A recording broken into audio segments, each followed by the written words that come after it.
Okay. We ready? Mm-hmm. You are. Good morning, everyone.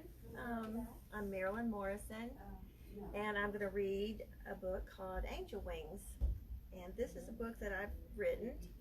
I'm the author, Marilyn Melton Morrison. And most of you probably know what an author is. An illustrator is the person who does the pictures, and that was done by Ginger Enos, who teaches art here in Tupelo. So I'm just going to jump in here and read this story. The kids were in the bathtub when someone pulled the plug, and down went the water, down went the suds, and down went the children, down, down, down the drain. Whirling about, the three children fell. Where they were going, they could not tell.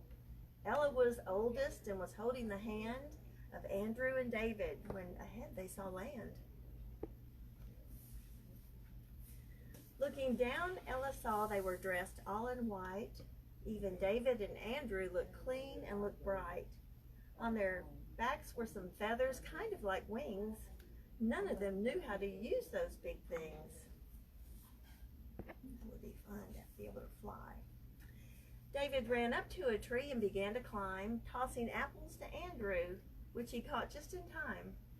Shocking Ella, Andrew rose into the sky, and Ella rose too. They started to fly. They picked apples up high, then they floated down. Then up they arose and flew all around. They were so excited with their new skill. Each time they flew up, they would feel such a thrill. David leaped from the tree and his wings took him high. He flew a few circles around the blue sky.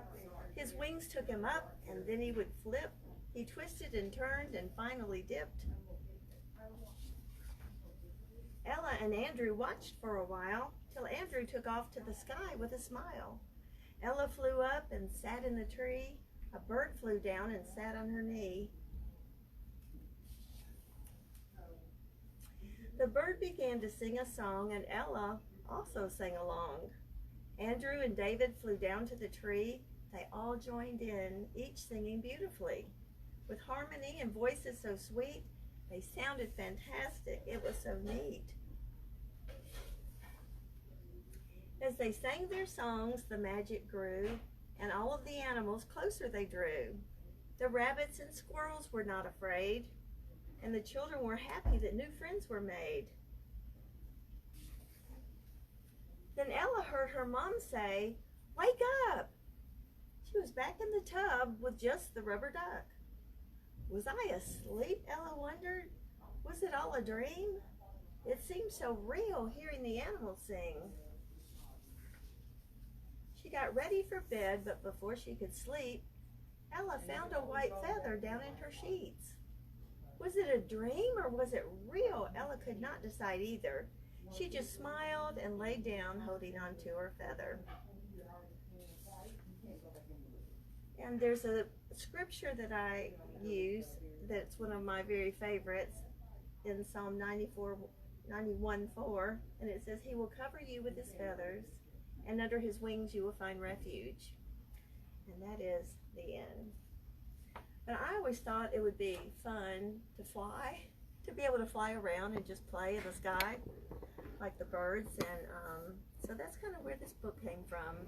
We just sort of made it a fun one with wings. Now I also have got another book that I've written, and it's called The Magic Staircase. And it's kind of an adventure that these two little children take.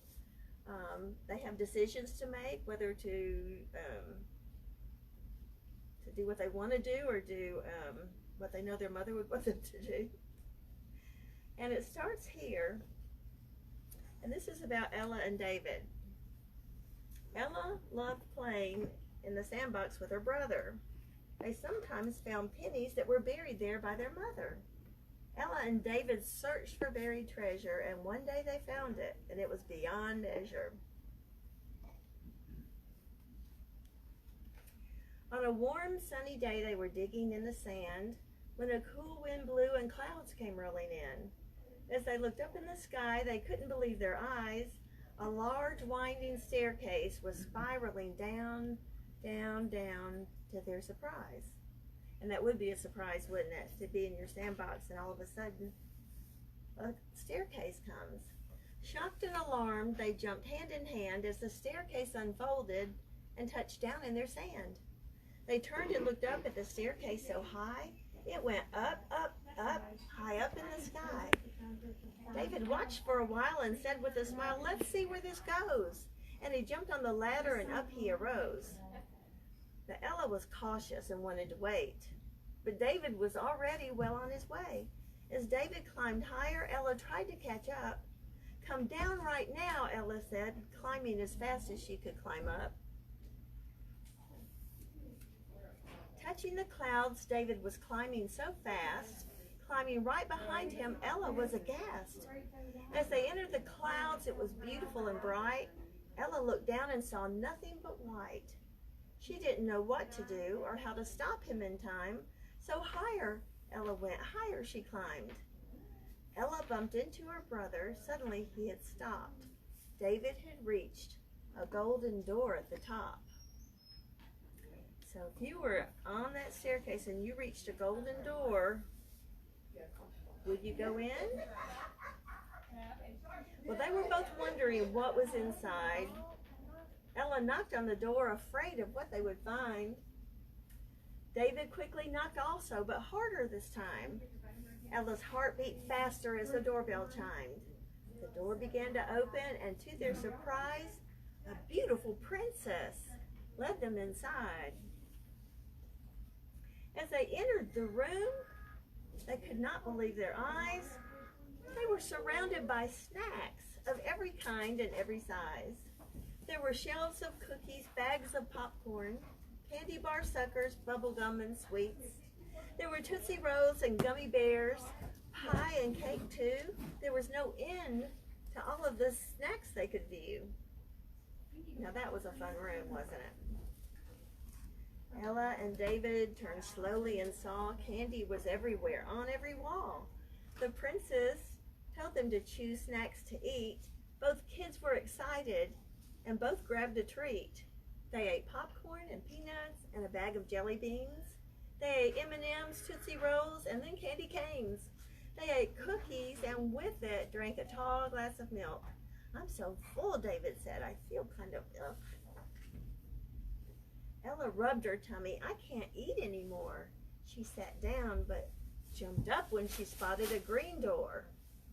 I wonder what could be behind that door.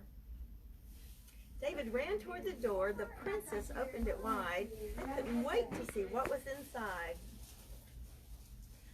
"Toys!" shouted David. "There are toys everywhere."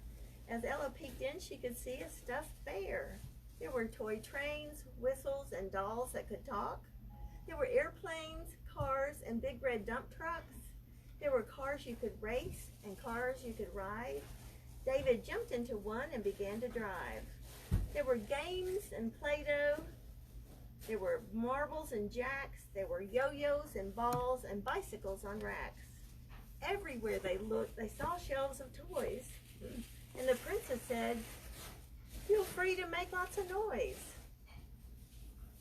Looks like a fun room too. So Ella ran to the dolls, grabbed a stroller to walk. David ran toward the train, then the truck, then saw chalk. They played and they played till they couldn't play anymore. Out of breath they sat down, then spotted a blue door.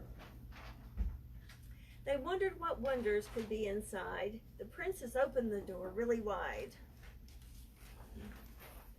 Both children gasped because they loved to read. They saw books everywhere. They danced with glee.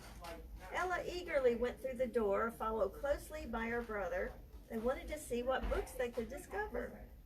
There were the Three Bears, Llama Llama, Fancy Nancy, and Dr. Seuss. There were hundreds of golden books full of fairy tales and Mother Goose. There were rhyming books, picture books, and storybooks too. Both children smiled widely as they sat down on a stool. They began to read and could not get enough. A stack soon formed. They both loved this stuff. After a while, Ella frantically jumped up. She was suddenly worried about their climb up. She grabbed David and said, "Our mother does not know that we're here in the clouds and not down below." They thanked the princess for a lovely time, and down the ladder they began to climb the long climb. They climbed and they climbed till they could see down below their sandbox and shovels and buckets in a row. They jumped off the ladder and turned in surprise. The ladder just disappeared up into the sky. They kept looking up to where it had been, but they saw nothing at all. "What happened?" they grinned. The children were speechless. They couldn't believe their eyes. Just then their mother called, "Come on in, you guys. Dinner is ready and you need to wash up." And laughing, they ran to the house in a gallop. Their mother asked both of them, "Did you find any treasure?" And both kids smiled. "We sure did," they said with pleasure. Looking at each other, they decided not to tell her. "We had fun," they both said. "We had fun finding treasure." And the scripture here is from 1 Corinthians 2:9, and it says, "No eye has seen, no ear has heard, and no mind has imagined what God has prepared for those who love him." And that is the end. So that's The Magic Staircase and Angel Wings. And I hope you enjoyed these books. Thank you for joining us.